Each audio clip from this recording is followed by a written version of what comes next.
nta muntu ashobora kubika ibanga umukuru w'igihugu atazi hariho abantu b'ibigugu ntibazi n'ibyo nzego z'igihugu iyumvira nk'umuntu avuga ngo iri n'ibanga ryanje umukuru w'igihugu kaza akabimenye ndabwire hariho abantu biyita abagwizatunga n'abakomisiyoneri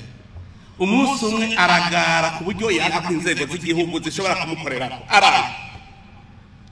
jewe ndafata ndasohoka ndagenda aho hantu mwatwanya nteko ninje kajero mwatugeze nere nashikiye kuri reception ndicara umureceptioniste ari ngaho imbere yanjye kajya namumara mushikira ndicara n'amagisa andabo nakafite n'urundi n'abakwaniye sone ko cyona rutenera negatini mukuru w'igihugu imbwira umuntu ntiyashaka kwibwira ati uyu muri gitofa byogenda gute oyibaze nahica isa urabona ko yagatebe k'imbere ya reception umwana w'umukobwa kabisa akandakaza naje kugira ngo zingirire imbere amakuru yo ngaho ni gute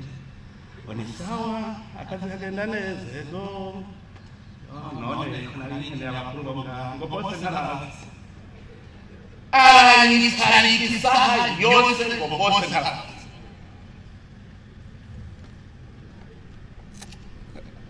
hariho ibiterasoni biba muri iki gihugu kandi nabonye n'uwo bose ashitse ntacyo yabibonyemwo yashikije ahantu ku kameza mbwira uyu muntu arazi ko n'umukuru w'igihugu wese n'imiburi serukira abarundi arazi ko serukira abarundi bose je nokoresha ingufu zabo zose nkamumangu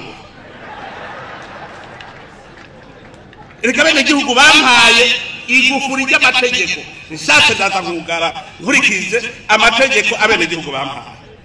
uretse kugaya umukuru w'igihugu cyari ngo nuko bisaba miliyari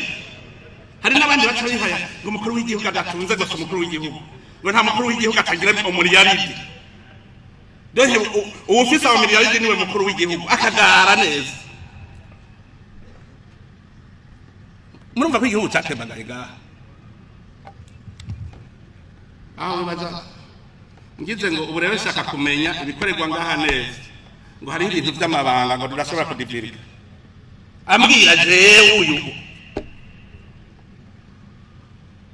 tuzo miliyari yego nagiye nicishije bugufi ndigira nagapira nk'uko nyene yicarira mugirira gahanda murazi kari n'abapolisi bamaze kuhana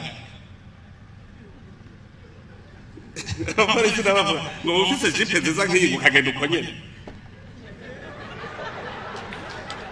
nabonye igituba bwabo abakuru b'ibihugu mubaha ibi escorote n'abasoda benshi kugira ngo abo mukuru kumbe hajya nigiriye n'amaguru nkiyicarira ahantu sisubira kwita umukuru w'igihugu dore imodoka niyo mukuru w'igihugu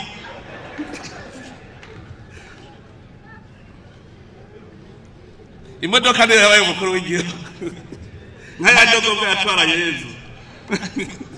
ijya dogoga ngo Yezu yagiriye ko yinjiriye Yerusalemu yarinjiye hanyuma kabona ingene basasa ibikwembe amashami basasa icako igenda babinahaza bayigirira bagira gute hanyuma rero Yezu yayivuyeko igaruka mwirigara rya y'izindi dogobe iragenda abantu bagiduka n'ingoga akakanya basasira ibikwembe none ko batasasira bati burya ntibasasira wewe basasira ukuriko none nanje banyemera kubiduka none je nimumbwiye igihugu kirimo abantu bameze uko bishima ku mahera ngira ingene cyotera imbere ahandi umuntu atunze niwe wa mbere usanga yicisha bugufi twebwe natwe n'urose utumiliyoni 10 uzamva avuga ngo ndakeneye polisi nkingira umutekano escort nzada bavugira ibintu ngo ndakomeye ngo ndafise miliyoni 10 ndakwiye escort garde du corps igihugu cyotera imbere gifite abantu bameze gutyo gute nitwa Nzobonimpa Anne Marie mpagaze ngaha kugira ngo ndababaza akabazo ku bijanye n'abantu bahoze ku rugamba.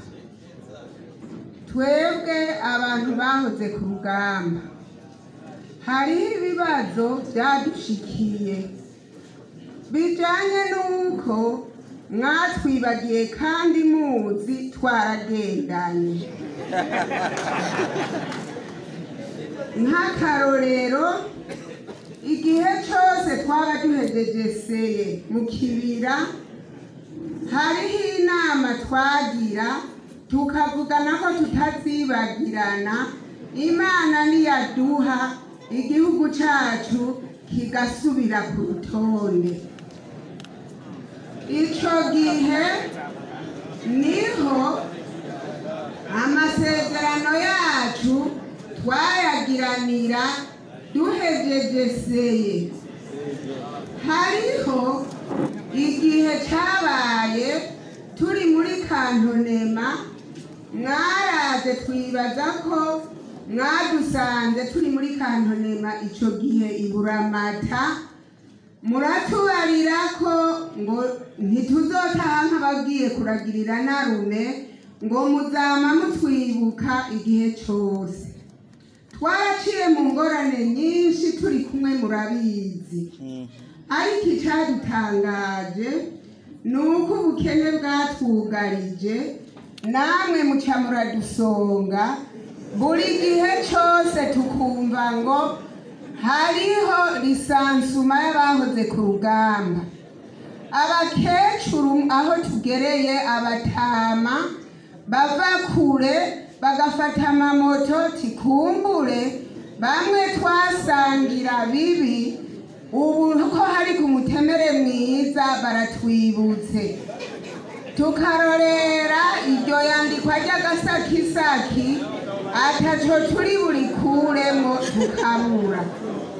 None nyakubahwa, twagomba nk'uko mwaturetse ubukene twarabumenyereye, mureke kuguma mutujuragiza n'inzara mu nda, kandi ibyo muduhamagarira ataco turi buronke. Benshi barapfuye bazira ubukene, baragwara ntibaronke ingene bivuza. Ya masezerano mwatubariye ko mutazotwibagira, haragezaho mwatwibagiye. Sinovuga byinshi nyakubahwa, hariho umuntu yavuze ngo ndasabye umubonano, nanje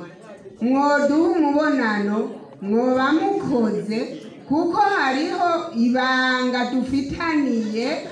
ntashaka kuvugira ngaha.